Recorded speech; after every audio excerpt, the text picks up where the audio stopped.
72వ national film అవార్డుల announcement పై ఇప్పుడు సినీ అభిమానుల్లో భారీ ఆసక్తి నెలకొంది. ముఖ్యంగా బెస్ట్ యాక్టర్ అవార్డు ఎవరికి దక్కుతుందన్న చర్చ ఇప్పుడు హాట్ టాపిక్ గా మారింది. ఇప్పటికే ఒకసారి నేషనల్ బెస్ట్ యాక్టర్ అవార్డు అందుకున్న అల్లు అర్జున్ మరోసారి అదే ఘనతను అందుకుంటారా లేక కొత్త నటుడు ఆ అవార్డును సొంతం చేసుకుంటారా అన్నది ఉత్కంఠ నెలకొంది. మరికొన్ని గంటల్లో ప్రకటించనున్న 72వ జాతీయ చలనచిత్ర అవార్డులు 2024లో విడుదలైన సినిమాలకు సంబంధించినవి.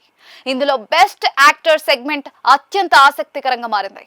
ఈసారి సౌత్ నుంచి పలువురు స్టార్ హీరోలు గట్టిగా పోటీ పడుతూ ఉన్నారు. ఆ లిస్ట్ లో మాలీవుడ్ స్టార్ హీరో మమ్ముట్టి బ్రహ్మయుగం సినిమాతో టాప్ లో ఉన్నారు. ఆ చిత్రంలో ఆయన నటనకు ప్రేక్షకులతో పాటు విమర్శకుల నుంచి కూడా ప్రశంసలు లభించాయి. అలాగే తమిళ స్టార్ విక్రమ్ తంగళాన్ చిత్రంతో తన యాక్టింగ్ తో ప్రత్యేక గుర్తింపు పొందారు. పాత్ర కోసం ఆయన హార్డ్ వర్క్ కూడా ప్రశంసలు అందుకుంది. మరోవైపు మలయాళ నటుడు ఆసిఫ్ అలీ కిష్కింధకాండ చిత్రంలో తన నటనతో ఆకట్టుకున్నారు. అలాగే మంజుమల్ బాయ్స్ సినిమాలో నటించిన సాబిన్ సాహిర్ కూడా ఈసారి బెస్ట్ యాక్టర్ రేస్ లో ఉన్నట్లుగా తెలుస్తోంది. అదే సమయంలో టాలీవుడ్ సినీ ఇండస్ట్రీ తరఫున అల్లు అర్జున్ పేరు గట్టిగా వినిపిస్తోంది. పుష్ప 2లో ఆయన యాక్టింగ్ కు అభిమానులతో పాటు సినీ సెలబ్రిటీల నుంచి కూడా మంచి రెస్పాన్స్ వచ్చింది. ఇప్పటికే పుష్ప 1 సినిమాతో జాతీయ ఉత్తమ నటుడి అవార్డు అందుకున్న అల్లు అర్జున్ ఇప్పుడు మరోసారి అదే అవార్డు అందుకుంటారా అనే ఆసక్తి నెలకొంది. అదే జరిగితే వరుసగా 2 సినిమాలతో జాతీయ అవార్డు అందుకున్న నటుడిగా మరో ప్రత్యేక గుర్తింపు ఆయన సొంతమవుతుంది.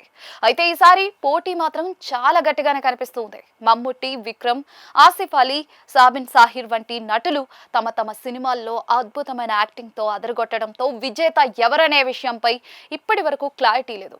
అందుకే బెస్ట్ యాక్టర్ విభాగంపై అందరి దృష్టి పడింది.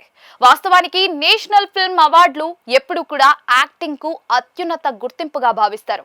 అందుకే ఆ అవార్డును అందుకోవడం ప్రతి నటుడి కెరియర్ లో స్పెషల్ మూమెంట్ గా నిలుస్తుంది. ఈసారి కూడా అదే స్థాయిలో పోటీ నెలకొనడంతో అనౌన్స్మెంట్ కోసం సినీ ప్రియులు ఎంతో ఆసక్తిగా ఎదురు చూస్తూ ఉన్నారు. మరి మరోసారి అల్లు అర్జున్ చరిత్ర సృష్టిస్తారా లేక కొత్త winner national film best actor award కైవసం చేసుకుంటారా అనే ప్రశ్నకు సమాధానం మరికొన్ని గంటల్లో కేంద్ర ప్రభుత్వం నుంచి రానున్న ప్రకటనతో తేలనుంది. అప్పటి వరకు సోషల్ మీడియాలో చర్చ కొనసాగుతూనే ఉండనుంది.